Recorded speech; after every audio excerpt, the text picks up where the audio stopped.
முதல் முறையா இன்னைக்கு தான் தெரியும் நீங்கள் எல்லாரும் அவரை பண்ணையார்னு கூப்பிடுறீங்க. நான் தலைவரேன்ட்டு இருந்தேன். இப்போ நானும் ஆரம்பிக்கலாம்னு நினச்சிட்டு இருக்கேன். பண்ணையார்னா நயினார் நாகேந்திரன் அவர்கள் ஆங்கிலத்தில் சொல்லுவாங்க ஸ்போக் இன் த வீல் அப்படின்னு. அதாவது ஒரு சக்கரத்தில், ஒரு சின்ன சக்கரத்தோட ஆரத்தில் நானும் ஒரு ஆரமே. ஆனால் அந்த சக்கரம் நம்ம பிரதமர் அவரால் தான் இன்னைக்கு பல விதத்தில் 2047க்குள்ள முன்னேற்றம் அடைந்த நாடு அப்படின்ற ஒரு நிலைக்கு நம்ம நாட்டை எடுத்துட்டு வர்றதுக்கு பல முயற்சி எடுக்கிறார் பிரதமர். என்னை மன்னிக்கணும், இதுக்கு முன்னாடி முன் வரிசையில் இருக்கக்கூடியவர்கள் எல்லாரும் நல்ல ஆண்மகங்கள்.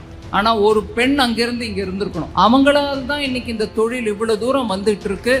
அவங்க ஒரு கட்டுப்பாடோட, கைத்திறனோட பெரிய பெரிய அளவில் திட்டங்கள் மத்திய அரசின் மூலமாக தூத்துக்குடிக்கு எடுத்துட்டு வந்திருக்கோம். நம்மளுக்கு அங்கேருந்து ஒரு எம்பி இல்லை, எங்கேயுமே இங்கே எம்பி இல்லை தமிழ்நாடு. ஆனால் ஐயா மோடி அவர்களுடைய மனசு அப்பேற்பட்டது. பக்கத்திலே உட்காந்துருக்காங்க எம்எல்ஏ அம்மா, கொங்கு நாட்டு பிஸ்னஸ் பற்றி அவங்களுக்கு தெரியும். ஆனால் அவங்கள இங்கே வந்து தென் மாவட்டங்களுக்கு என்ன பிஸ்னஸ் பண்ணால் நல்லா இருக்கும்னு அவங்களுடைய நுணுக்கங்க, அந்த பிஸ்னஸ் டெக்னிக் எல்லாத்தையும் கொஞ்சம் பண்ணையாருக்கு கொடுத்தாங்கன்னா, கடம்பூர் ராஜுக்கு கொடுத்தாங்கன்னா தென் மாவட்டங்கள்லையும் பிஸ்னஸ் நல்லா வளர்கிறதுக்கான வழிவகுக்கலாம். உங்கள் அனைவருக்கும் வணக்கம். மேடையில் இருக்கக்கூடிய பெரியோர்கள் எல்லோருக்கும் வணக்கம் தெரிவிக்கும் அந்த சமயத்திலே இந்த மேட்ச் இண்டஸ்ட்ரிக்கு காரணமாக இருக்கக்கூடிய அந்த பெரியோர்கள் 100 வருஷத்துக்கு முன்னாடி போய் கொல்கத்தாவில் கற்றுக்கிட்டு வந்து இங்கே வச்ச அந்த 2 சகோதரர்களுடைய பேரன்கள் 2 பேரும் வந்திருக்காங்க. அவங்களுக்கும் நான் வணக்கம் தெரிவிக்கணும். இன்னைக்கு இந்த நிகழ்ச்சிக்கு முன்னோடியாக இருக்கக்கூடிய பரமசிவன் அவர்களுக்கும் மகாதேவன் அவர்களுக்கும் என்னுடைய மனமார்ந்த நன்றி. கிட்டத்தட்ட ஒரு 1.5 வருஷமாக கேட்டுட்ருக்காங்க, நீங்கள் வரணும் ஒரு முறை கோவில்பட்டிக்குன்னு. அது பல முறை தடங்கள் ஏற்பட்டு வர முடியாமல் போனதுனால இத்தனை சமயம் கழித்து இப்போ வந்திருக்கிறோம். இந்த பூமியை பற்றி நிறைய பேர் நிறைய பேசியிருக்காங்க. நான் மதுரையில் பிறந்தவர். ஆனால் எப்பொழுதும் கூட எனக்கு தென் மாவட்டங்களில் என் உறவினர்கள் மூலமாக சின்ன வயசுலேருந்தே ரொம்ப எனக்கு இந்த மாவட்டங்கள் மீது நிறைய விஷயங்கள் எனக்கு கற்றுக் கொடுத்தாங்க. ராமநாதபுரம் வரைக்கும் இந்த நாட்டோட நரம்பு அப்படின்னு வர்ணிக்கக்கூடிய அளவில் ஒவ்வொரு மாவட்டத்திலையும் இருக்கக்கூடிய பெரியோர்கள் இந்த நாட்டுக்கே புகழ் சேர்த்தவங்க. வீரத்துக்கு மாத்திரம் இல்லை, கவிதைக்கு மாத்திரம் இல்லை, தேசப்பற்றுக்கு மாத்திரம் இல்லைன்னு அப்படி ஒன்று ஒன்றா நம்ம சொல்லிட்டே போனோம். ஆனால் அந்த ஒரு தலைவர் மூலமாக வந்த குணம் மாத்திரம் இல்லைங்க.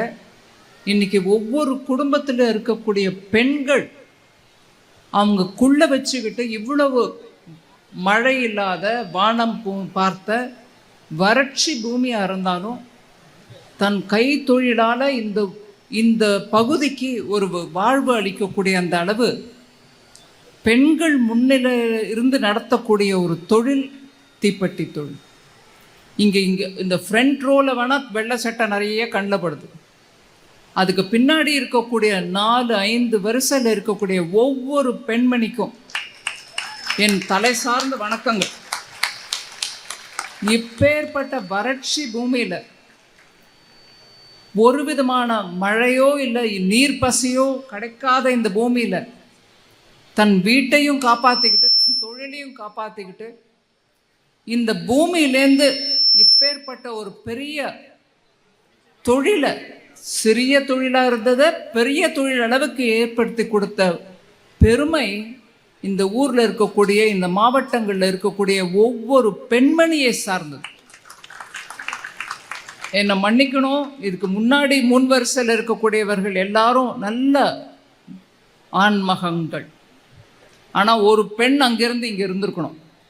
அவங்களால் தான் இன்னைக்கு இந்த தொழில் இவ்வளோ தூரம் வந்துட்டு இருக்கு. அவங்க ஒரு கட்டுப்பாடோட, கைத்திறனோட,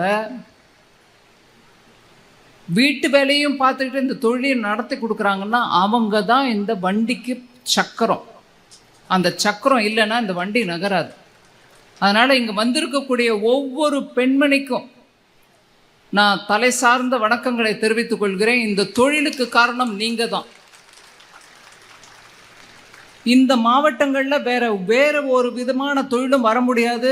பட்டாசு தொழிலோ இல்லை மேட்ச் இண்டஸ்ட்ரியோ தான் அப்படிங்கிறது எனக்கு சின்ன வயசுலேருந்தே தெரியும். அதனால் எப்போவும் இங்கேருந்து வந்தவங்க யார் வந்தாலும் கூட எனக்கு மனசில் ஒரு சின்ன வீக்னஸோடு அந்த விஷயத்தை உடனே அட்டன் பண்ணோன்றது ஏதோ கடவுள் கொடுத்தது, மீனாட்சி அம்மா கொடுத்தது, எனக்கா ஒன்றும் இல்லை, அந்த செண்பகவல்லி அம்மா கொடுத்தது. இன்னும் மேலும் மேலும் இந்த மாவட்டங்கள் நல்ல முறையில் முன்னேறணும்.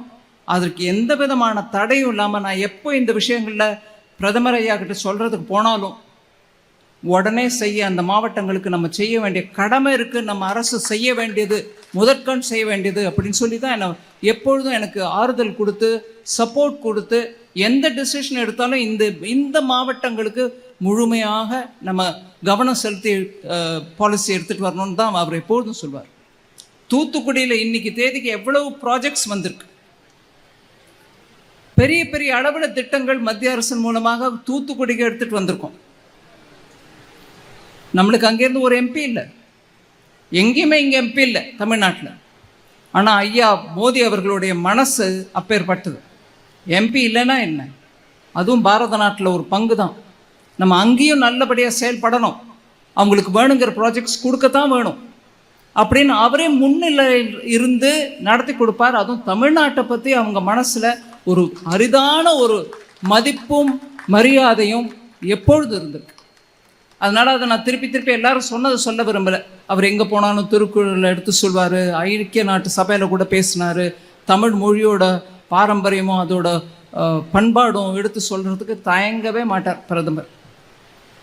அதனால் நான் நிறைய சமயம் எடுத்துக்காமல், ஏன்னா எனக்கு ஆல்ரெடி ஞாபகப்படுத்துகிறாங்க டைம் ஆகிடுச்சு, நீங்கள் கிளம்பணும். இந்த விழாவை, இந்த பாராட்டு விழாவை நான் செப்டம்பர் 17 தன்னுடைய பிறந்தநாளை கொண்டாடிய பிரதமருக்கு பாராட்டு விழாவாக கருதுகிறேன். அவரோட சப்போர்ட் இல்லாமல் நம்ம இது ஒன்றுமே பண்ணியிருக்க முடியாது. இந்த மாவட்டங்களில் இருக்கக்கூடிய பெரிய பெரிய ப்ராஜெக்ட்ஸுக்கு காரணம் அவர் தான். அதனால் நான் ஏதோ ஆங்கிலத்தில் சொல்லுவாங்க ஸ்போக் இன் த வீல் அப்படின்னு, அதாவது ஒரு சக்கரத்தில் ஒரு சின்ன ஒரு 12-13 இது இருக்கும் இல்லைங்களா, அதுக்கு ஆரம், சக்கரத்தோட ஆரத்தில் நானும் ஒரு ஆரமே. ஆனால் அந்த சக்கரம் நம்ம பிரதமர், அவரால் தான் இன்னைக்கு பல விதத்தில் இந்த நாட்டில் பலவேறு திட்டங்களின் மூலமாக நம் முன்னேற்றத்துக்கு ஒரு வழி வகுத்துருக்கோம். 2047க்குள்ள ஒரு முக்கியமாக முன்னேற்றமடைந்த நாடு அப்படின்ற ஒரு நிலைக்கு நம்ம நாட்டை எடுத்துகிட்டு வர்றதுக்கு பல முயற்சி எடுக்கிறார் பிரதமர். அந்த 2047க்கு நான் நேற்று மதுரையில் பேசும்போது கூட சொன்னேன்,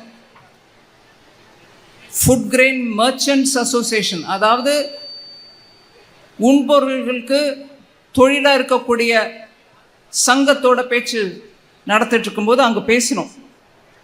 2047 அந்த சங்கம் மூலமாக, அவங்க தொழில் மூலமாக பாரத நாட்டுக்கு எந்த விதமான ஒரு what you call long distance view, தூர நோக்கு பார்வை, தொலைநோக்கு பார்வை இருந்துச்சுன்னா உங்களுக்கு என்னெல்லாம் நீங்கள் பண்ண முடியும்னு சொல்லுங்கள், அதுக்கு உங்களுக்கு இருக்கக்கூடிய சேலஞ்ச் என்னன்னு சொல்லுங்கள், அதுக்கு ஏற்ப நம்ம திட்டங்களை வழிவகுக்கலாம் அப்படின்னு அங்கே நான் சொன்னேன்.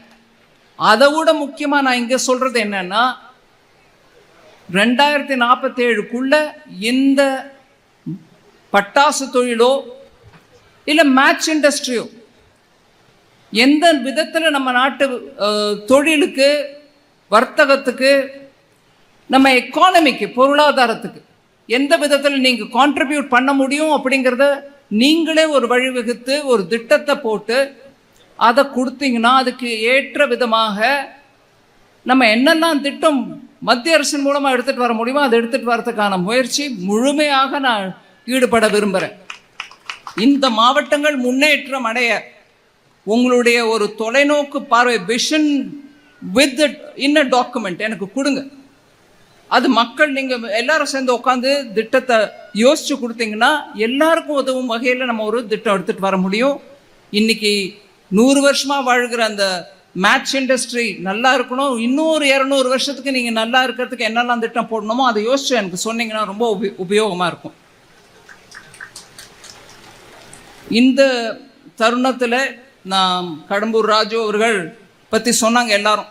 அவர் எந்த கட்சியில் இருந்தால் என்ன, எதை பற்றி நினச்சாலும் அவரோட தொகுதிக்கு வேணுங்கிறத மறக்காமல் பேசிகிட்டு இருப்பார். எப்போ வந்தாலும் நானும் அதை பார்த்துருக்கேன். அந்த மாதிரி ஒரு எம்எல்ஏ இருக்கிறதுனால உங்களுக்கு உங்களுடைய குறைகள் தீர்க்கப்பட்டு உங்களுக்கு வேணுங்கிற அளவுக்கு முன்னேற்றம் அடையும் பார்க்குறேங்க. நான் கொஞ்சம் அரசியல் பேசுகிறேன். 2026 உங்களுக்கு எம்எல்ஏயோ 2029 உங்களுக்கு எம்பியோ உங்கள் கஷ்டத்தை புரிஞ்சுக்கிட்டு வேலை பண்ணக்கூடிய கடம்பூர் ராஜு மாதிரி எம்எல்ஏயும் எம்பியும் தேர்ந்தெடுங்க. இங்கே நம்ம திருநெல்வேலியிலேருந்து முதல் முறையாக இன்றைக்கி தான் தெரியும், நீங்கள் எல்லாரும் அவரை பண்ணையார்னு கூப்பிடுறீங்க. நான் தலைவரேன்ட்டு இருந்தேன். இப்போ நானும் ஆரம்பிக்கலாம்னு நினச்சிட்ருக்கேன். பண்ணையார்னா நயினார் நாகேந்திரன் அவரும் இந்த மாவட்டங்களை எல்லாவற்றையும் சேர்த்து போட்டு ஒரு விஷன் டாக்குமெண்ட் ப்ரிப்பேர் பண்ணால் நம்ம தென் தமிழ்நாட்டில் இன்னும் என்ன வேலை இருக்குது, ப்ராஸ்பெக்ட்ஸ் என்ன இருக்குது, ஃப்யூச்சருக்கு என்னெல்லாம் பண்ண முடியும் அதையும் எடுத்து சொல்கிற மாதிரி தென் மாவட்டங்களுக்கு பக்கத்துலேயே உட்காந்துருக்காங்க எம்எல்ஏ அம்மா, கொங்கு நாட்டு பிஸ்னஸ் பற்றி அவங்களுக்கு தெரியும். ஆனால் அவங்கள இங்கே வந்து தென் மாவட்டங்களுக்கு என்ன பிஸ்னஸ் பண்ணால் நல்லாயிருக்கும்னு அவங்களுடைய நுணுக்கங்க அந்த பிஸ்னஸ் டெக்னிக் எல்லாத்தையும் கொஞ்சம் பண்ணையாருக்கு கொடுத்தாங்கன்னா, கடம்பூர் ராஜுக்கு கொடுத்தாங்கன்னா தென் மாவட்டங்கள்லேயும் பிஸ்னஸ் நல்லா வளர்கிறதுக்கான வழிவகுக்கலாம்.